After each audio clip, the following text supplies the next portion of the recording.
Do you know that you can have fun with kids in summer even without traveling to anywhere? Hi, my name is Mfon. Welcome to my channel, and in this channel we talk about all things healthy, and this is a requested video. So this summer I didn't want to share, but someone said I should share. So I would like to share with you all the things that we've done and what we've achieved, and I'm so excited to share and also to encourage parents when it comes to having a fun summer with kids. I understand we don't have much time left. Like from today that I'm filming this video, I have like 2 weeks left for the summer to be over, but you still have a lot of time to check in with your kids to see if you have achieved something, because for me, I have achieved a whole lot and I am here to share. So I've had fun this summer, and I've also have challenges, especially as a YouTuber. And you need to try to post or upload a video every week, and which I've tried. And sometimes with kids, because summertime is that time of the year that you bond with your kids, that you teach, that you have fun, that you play, that you do activities together. And this summer wasn't an exemption, and I'm gonna encourage parents to not allow kids to do screen, because in our house screen time still starts at 4. Even during the summer, you cannot just wake up in the morning and just go straight to the screen and be watching screen and all through. No, I won't let you. And I know it's hard for some parents because they are working, but I don't work. I stay home with my kids and I do YouTube. YouTube is also like work. But that did not stop me from keeping, to the schedule, no more screen till a certain time, because, some kids get addicted to screen because they don't have time limit. They do it anytime and every time. And because of that, they become addicted to it. But my kids are not. They know that there's a certain time for it. So what do we do before that time? Good question. There are a lot of things that we do. We play games. I bought this game, Candyland. Matching games is also good for memory. And, playing games helps children in their sensory development. And we also do puzzle, helping them to think, where does this one go? Where does this one go? It helps them to build their memory, their thinking capability. They play bubbles at home. They play it outside. We live in an apartment where we have a big space, and I'm going to share that later, what we do with this abundance of space that we have. So we play games, and that's the time of the year that you as a parent, you bond with your child. And we also teach. I'm interested in helping my kids to go back to school better than when the school was over, because during the summer kids usually regress. Instead of them to progress, they regress because they have taken a whole lot of long break. And as parents, you need to encourage them. I have to tell my boys, this year you have to be able to read and write properly, and be able to write a letter to Santa before you are able to get a train, because Thomas the Train is their favorite toys. And they said we are up to it, they are ready, and you have to give them something that will make them to desire their favorite toys. And that's what I did. I had to make them to understand that reading and writing is as important as playing. So we also do memory verses. And as parents, if you are not encouraging your child to learn the Bible, to know the Bible, to have scriptures in their spiritual tank, in their memory, you're doing it wrong. Because we as parents, sometimes we can put more effort in, like, get all A's, be best at what you do, be good at sports, be good at this, but we neglect the most important part. Because at the end of the day, when they grow older, it's time for them to live on their own, it is that time that their faith will be tested. And it is that time that you will now realize if you handed Christianity down to them in the right way. Because we can sometimes neglect them in that aspect. But in my family, Every summer we do memory verse, and me and my daughter, we have done like 9 chapters in the book of Psalm. We've done Psalm 1, Psalm 20, Psalm 23. Currently, we just finished Psalm 27. We've done Psalm 46 and a whole lot of it. And we know how to memorize all of it. And it's amazing that this year, all my other kids, starting from my youngest, know a memory verse. My youngest know how to say at least half of the Lord's Prayer. My 7-year-old knows how to say all of it, and my 9-year-old knows how to say all of it. And also this year I added Psalm 23, and he could say all of it. This is where we started from. Lord, my shepherd, I shall not want. He makes me to lie down in green pastures. He leads me beside the still waters. He restores my soul. He leads me in the path of righteousness for his name's sake. So today he can say everything, and that is my pride, that's my happiness, that they can, their spiritual life is beginning to build. And year after year, that's what I make sure every summer my kids know the Bible. They have memory verses. My oldest daughter, this year we did Psalm 27, and she started doing this when she was around 4. She knows the A to Z of the Bible. For example, ask and it shall be given unto you. Seek and you shall find. Knock and the door shall be opened unto you. B, be kind and compassionate to one another, forgiving each other. C, cast your case on the Lord and he shall sustain you. D, do not be anxious about anything but pray. So like that, she knows A to Z of the Bible. So please encourage your child to learn the scriptures. Please let them have a spiritual tank that they fill up. For example, my daughter sometimes asks me, Mom, what do I need this from? Like when you are in need and you need help, you look up to God and say Psalm 20, Lord, answer me in this day of trouble. And Psalm 46, God is my refuge and strength, a very present help in time of trouble. So these are the things that you need to teach your kids. I'm not bragging, but I'm just sharing with you what we've learned. My daughter and I, we've learned a whole lot, and that is what I'm also going to be teaching her younger ones, because all of them must know all these memory verses and moving forward. So, and also I empower my kids to be independent now and in the future. House chores. My daughter knows how to cook a little bit more. We make pizza together.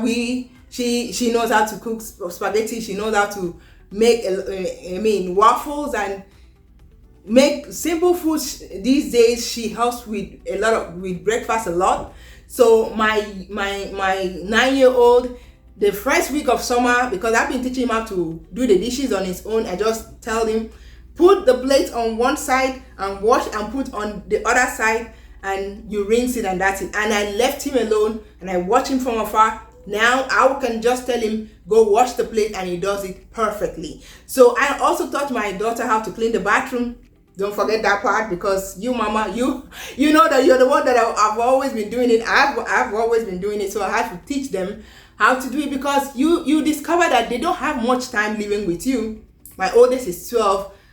I mean, she has like 6 more years to stay with me. So why not teach them all these things for her to be empowered? And also I'm going to be teaching the younger ones as they get older.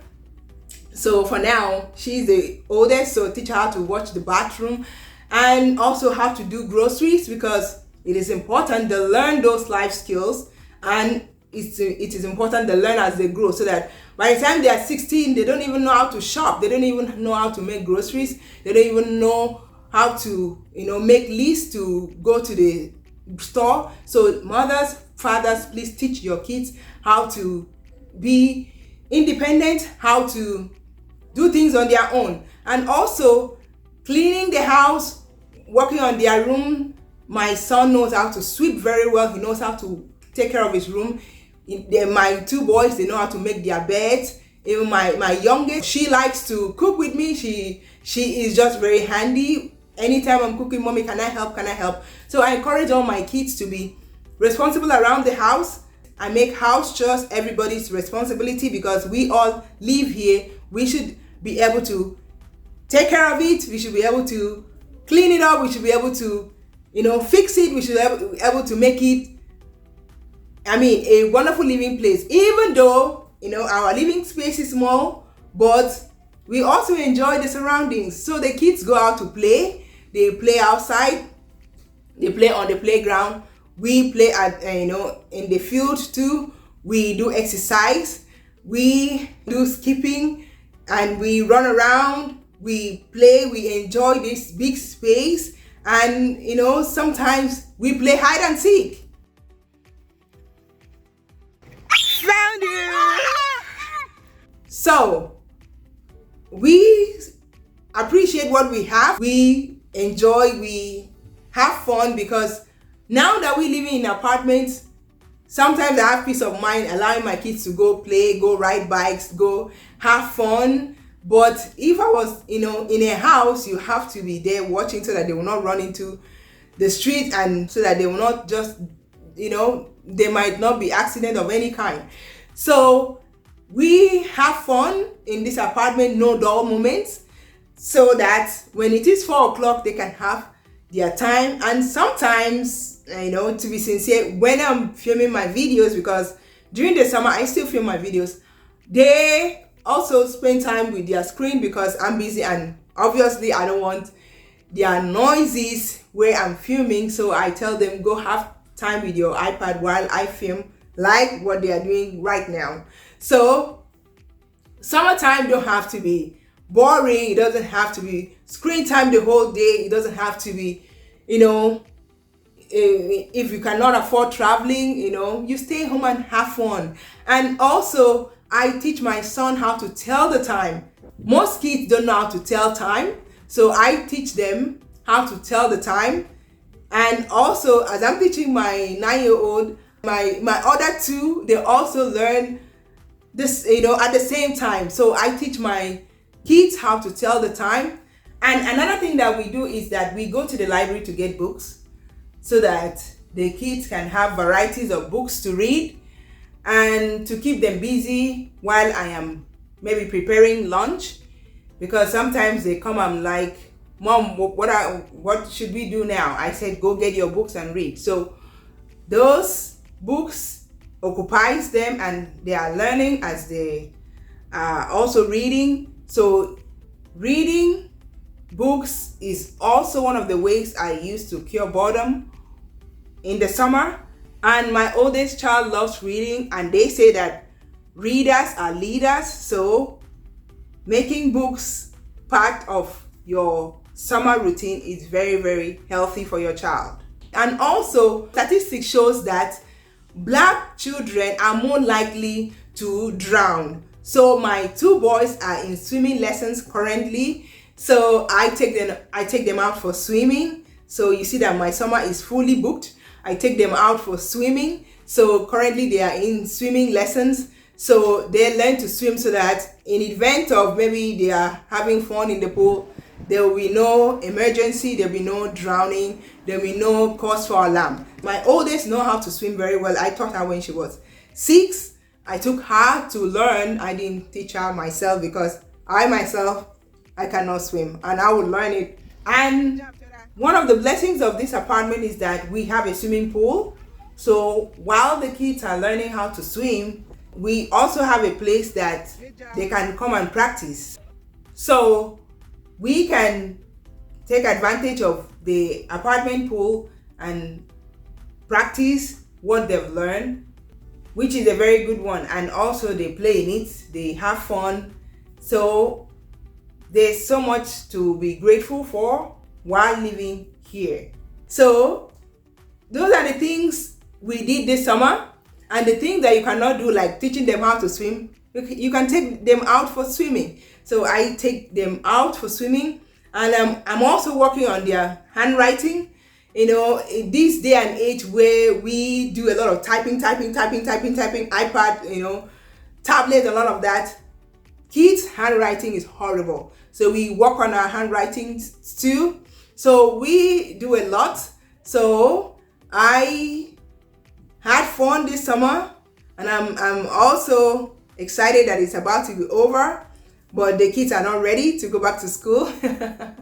And as for us parents now, we have to get ready to wake up very early in the mornings, but we are ready. We are ready for it. That's what we parents do. So share in the comments below, how was your summer? And one of the most memorable time of my summer is Bible studies in the mornings.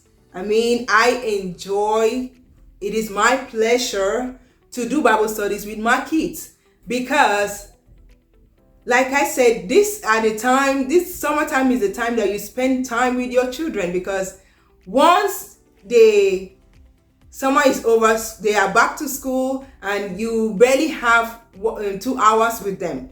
For us, once school starts is when they come back from school, they go to sports. My kids do taekwondo and I too. So we go to sports, and before you know, it's evening, it's dinner time, and they sleep, and the following day school.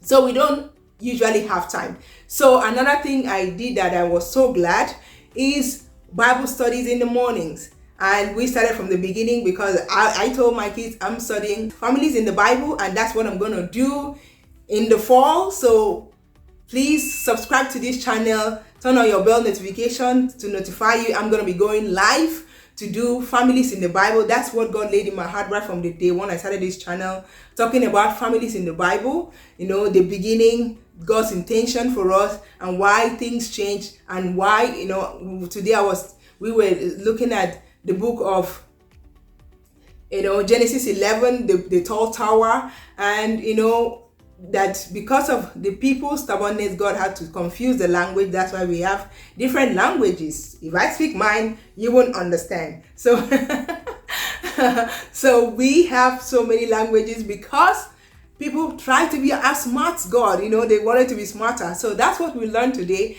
and that's what I'm so proud to learn with my kids. And one of the things I saw my son did one time was he was teaching the Bible story to his toys, and I was so fascinated watching him from afar. He opened the Bible and read the book of the story of Noah. I was so fascinated. He said Noah loved God, and God was God was so angry that everybody rejected him except Noah. And I was so pleased. I said, they are listening. I was so pleased. So this summer has been a fun-filled one, especially seeing all my kids doing their memory verses and making sure that they are doing it right. I am so proud of what we've achieved and the things that they have learned, and how they have grown. I am so proud. So share in the comments below, what did you do in this summer that made you to be proud of the time you spent with your child? Because some people only believe, we didn't have fun, we didn't travel, we didn't do nothing, always at home. But you can do a whole lot staying home. You can do a whole lot having fun. And also my kids do fly kites too.